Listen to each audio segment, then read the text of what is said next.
Isang sinaunang bangka ang natagpuang nakabaon sa putik sa ilalim ng dagat ng Galilea.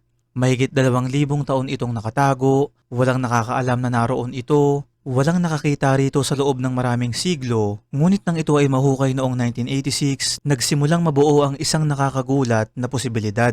Paano kung ang bangkang ito ay umiiral noong panahon ni Jesus? Paano kung ito mismo ang uri ng bangkang ginamit ng kanyang mga disipulo? At paano kung minsan ay nasakyan mismo ito ni Jesus habang nagaganap ang ilan sa mga pinakasikat na kwento sa Biblia? Sa unang tingin, isa lamang itong lumang piraso ng kahoy, ngunit para sa ilang archaeologists at mga eksperto sa Biblia, maaari itong isa sa pinakamahalagang natuklasan sa kasaysayan ng Kristyanismo. May mga nagsasabing ito ang tinatawag ngayong Jesus Boat, may mga nagsasabing isa lamang itong ordinaryong bangkang pangisda, at mayroon ding mga naniniwalang may mas malalim pang lihim na nakatago sa likod ng pagkakadiskubre sa bagay na to. Sa videong ito, susuriin natin ang misteryosong bangka ng Galilea, titignan natin kung paano ito natagpuan, ano ang sinabi ng mga eksperto, bakit tumutugma ang edad nito sa panahon ng Biblia, at bakit hanggang ngayon marami pa ring tanong na hindi masagot patungkol dito.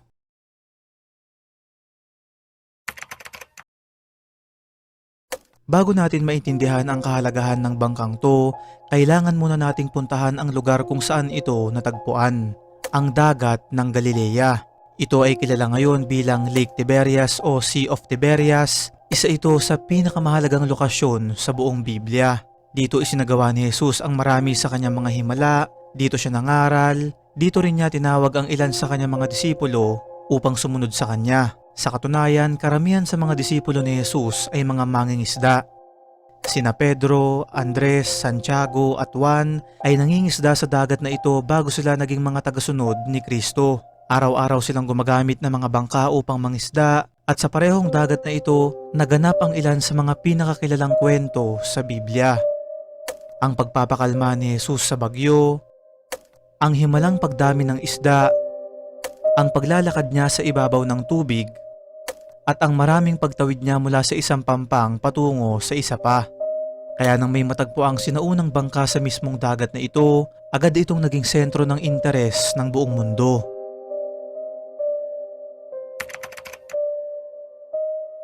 Noong tag-init ng 1986, nakaranas ang rehiyon ng matinding tagtuyot.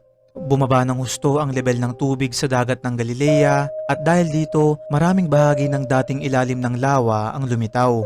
Dalawang magkapatid na Israeli na mahilig sa paghahanap ng sinaunang bagay ang naglalakad sa paligid ng baybayin. Habang sinusuri nila ang putik, may napansin silang kakaibang hugis. Sa una, inakala nilang ito ay isa lamang ordinaryong troso. Ngunit habang hinuhukay nila ang paligid nito, mas marami pang kahoy ang lumitaw. Unti-unti nilang napagtanto na hindi ito basta kahoy. Bagkus isa pala itong sinaunang bangka. Agad nilang iniulat ang kanilang natuklasan sa mga otoridad, at nang dumating ang mga archaeologists, nagsimula ang isang napakahirap na operasyon. Of Galilee, which is holy to a lot of people in the world. I would think it's either a fishing boat or a local freighter. The condition was a surprise. It's in excellent condition. Yung bangka, mga kaibigan, ay napakaluma na. Napakadelikado nitong ilipat dahil kapag natuyo ng mabilis ang kahoy, maaari itong gumuho at tuluyang masira. Dahil dito, kinakailangan ng mga eksperto na magtrabaho ng napakabagal at napakaingat. Tumagal ng ilang araw bago tuluyang mailabas ang buong bangka mula sa putik. Ang bawat bahagi nito ay kailangang suportahan, ang bawat piraso ay kailangang protektahan, at habang lumalabas ang hugis nito, mas lalong lumalaki ang pananabik ng mga mananaliksik. Dahil kung iisipin, malinaw na hindi ito ordinaryong bangka. Isa itong sasakyang pandagat mula pa sa sinaunang panahon.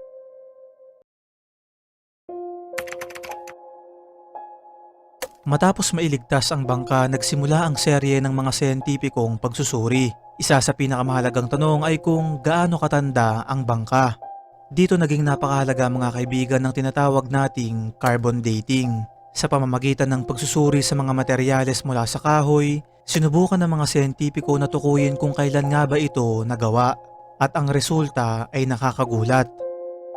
Ang bangka ay mula sa pagitan ng humigit kumulang 100 BC hanggang 100 AD.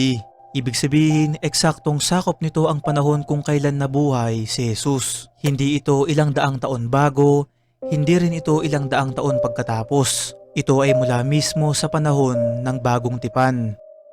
Nang lumabas ang resulta, maraming eksperto ang namangha. Dahil sa unang pagkakataon, mayroon silang aktwal na halimbawa ng bangkang ginagamit sa dagat ng Galilea noong panahon ni Jesus. Ayon sa mga ulat, kabilang sina Dr. Kurt Ravi at ang veteranong mangingisda at researcher na si Yuval Lufan sa mga nagsuri at nagdokumento ng bangka. Habang pinag-aaralan nila ito, natuklasan nilang tumutugma ang disenyo nito sa mga paglalarawan ng mga bangkang ginagamit noong unang siglo. Ito ay may habang humigit kumulang 27 talampakan, may lapad na halos 7 talampakan at maaaring makapagsakay ng higit sa 100 tao. Eksakto ang laki nito upang magamit ng isang grupo ng mga mangingisda o di kaya naman ng isang guro at kanyang mga tagasunod habang naglalakbay sa lawa. At dito mga kaibigan, nagsimulang mabuo ang isang nakakakilabot na posibilidad. Paano kung ang bangkang ito ay kahawig mismo ng mga bangkang sinakyan ni Jesus at ng kanyang mga disipulo? Paano kung ito ay ginawa sa parehong panahon? Paano kung ito ay nakakita ng ilan sa mga pangyayaring nakasulat sa Biblia? Walang makakapagpatunay, ngunit hindi rin ito madaling maitatanggi.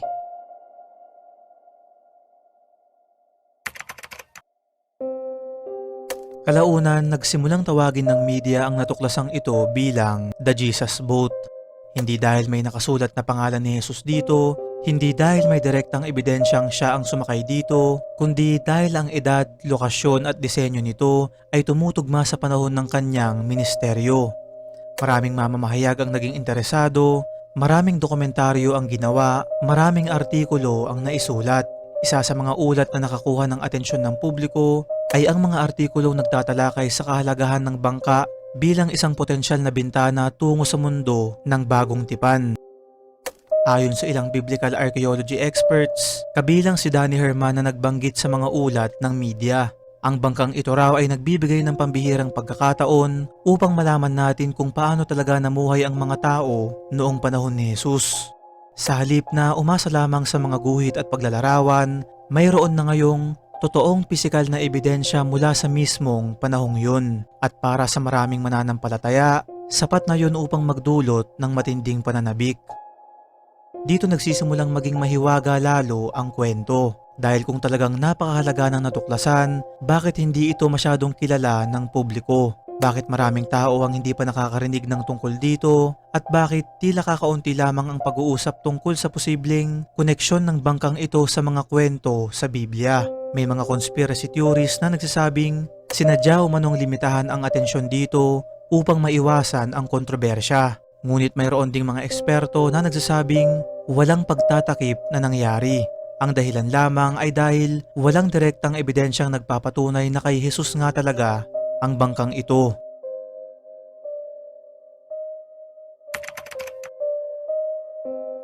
Ngayong alam na natin kung paano natagpuan ang misteryosong bangka at kung bakit naniniwala ang ilang eksperto na ito ay nagmula nga sa panahon ni Jesus, subukan naman nating sagutin ang mas malaking katanungan. Ano nga ba ang mga nangyari sa dagat ng Galilea noong unang siglo? At bakit napakahalaga ng lugar na ito sa kasaysayan ng Kristyanismo?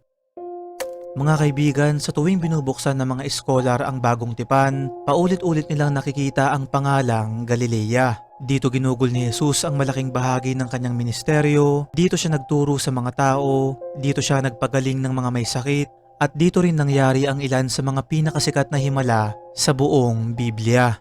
Kung iisipin, posibleng halos bawat bangkang naglalayag sa dagat na yun noong panahong yun ay maaaring nakakita ng mga pangyayaring nagbago sa kasaysayan. Kaya para sa ilan, ang natuklasang bangka noong 1986 ay hindi lamang isang sinaunang sasakyan. Isa itong tahimik na saksi sa isang panahon na puno ng mga kwento, himala at hiwaga.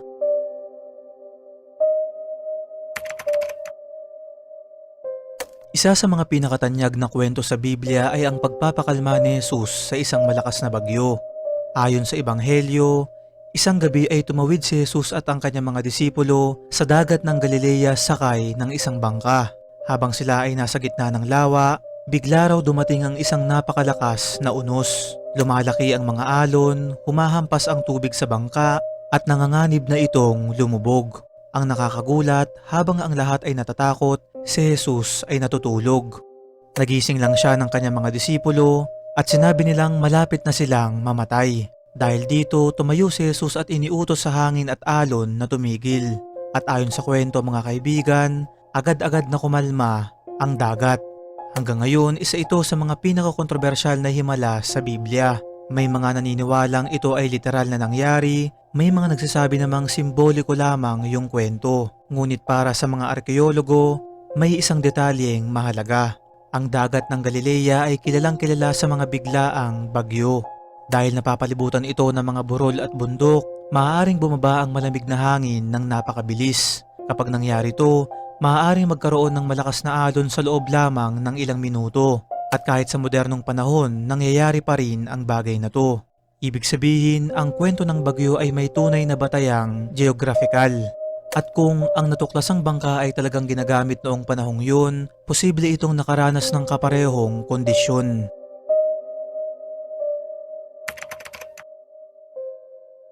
Isa pang himalang malapit na konektado sa dagat ng Galilea ay ang paglalakad ni Jesus sa ibabaw ng tubig. Ayon sa kwento, nasa gitna ng lawa ang mga disipulo nang makita nila ang isang figura na naglalakad sa ibabaw ng alon. Sa una, inakala nilang ito ay isang multo, ngunit nang lumapit, napagtanto nilang si Jesus pala yun. Isa ito sa mga pinakakilalang kwento sa buong Kristyanismo, ngunit sa loob ng maraming taon may mga nagtangkang maghanap ng natural na paliwanag.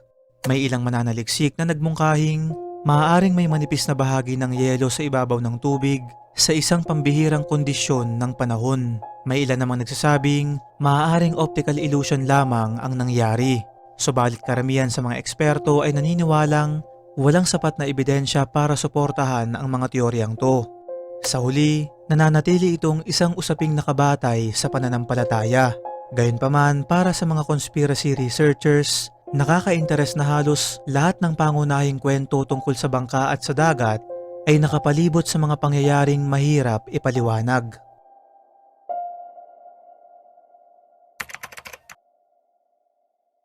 Isa pang sikat na pangyayari ay ang tinatawag na miraculous catch of fish. Ayon sa kwento, buong gabing nangisda ang mga disipulo, ngunit wala silang nahuli kahit isa. Pagdating ng umaga, sinabi ni Jesus na ihagis nilang muli ang kanilang mga lambat. Nang sundin nila ito, napakaraming isda ang nahuli nila. Sobrang dami kaya halos masira ang kanilang mga lambat. Ngunit para sa mga tagasunod ni Jesus, isa itong malinaw na himala. Kapansin-pansin na ang natuklasang bangka noong 1986 ay eksaktong uri ng bangkang ginamit ng mga mangingisda sa mga kwentong ito. Ibig sabihin, sa unang pagkakataon, gaya nga ng sabi ko kanina, nagkaroon ng pisikal na halimbawa ang mga historiador ng bangkang ginagamit sa mga pangyayaring nakasaad sa Biblia. Hindi na lamang ito haka-haka, meron ng aktwal na modelo na maaaring pag-aralan.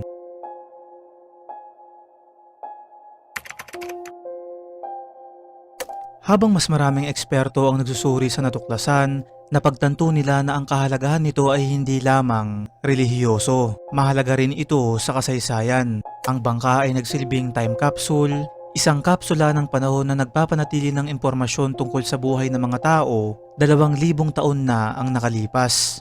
Mula sa uri ng kahoy na ginamit, mula sa paraan ng pagkakagawa, mula sa mga bahagi nitong paulit-ulit na inayos. Lumitaw ang larawan ng isang komunidad na nabubuhay lamang ng sapat. Ipinakita ng bangka na mahalaga ang bawat piraso ng materyales noong panahong yun. Sa katunayan, napansin ng mga eksperto na ang bangka raw ay maraming beses nang inayos. May mga bahagi itong mula sa iba't ibang uri ng kahoy. Ipinapakita nito na matagal itong ginamit, hindi basta itinapon, patuloy itong inayos hanggat maaari. Ito ang uri ng realidad na bihirang makita sa mga sinaunang teksto, ngunit sobrang malinaw na matatagpuan sa mismong bangka.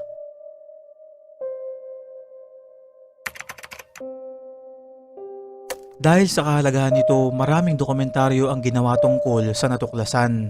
Ilan sa mga to ay inilabas ng mga international history channels at religious documentary producers. Tinalakay rin ito sa iba't ibang television specials. May mga episode na nakatuon sa tanong kung maaari bang ito ang bangkang ginamit ni Jesus. May ilan namang mas maingat ang pananaw at sinasabing ito ay simpleng halimbawa lamang ng bangkang ginagamit noong panahong yun. Lumabas din ng iba't ibang artikulo mula sa mga pahayagan at online publications. Paulit-ulit nilang binigyang diin na bagaman walang direktang ebidensya na si Jesus ang sumakay dito, ang edad at lokasyon nito ay kapansin-pansing tumutugma sa mga kwento sa Biblia.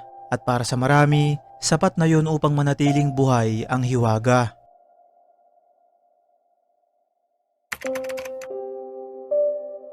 Dito nagiging mas kakaiba ang kwento. May ilang conspiracy researchers na naniniwalang ang bangka ay maaaring mas mahalaga kaysa sa opisyal na sinasabi ng mga eksperto. Ayon sa kanila, maaaring mayroon pang ibang natagpuang bagay malapit dito na hindi gaanong nabigyang pansin ng media.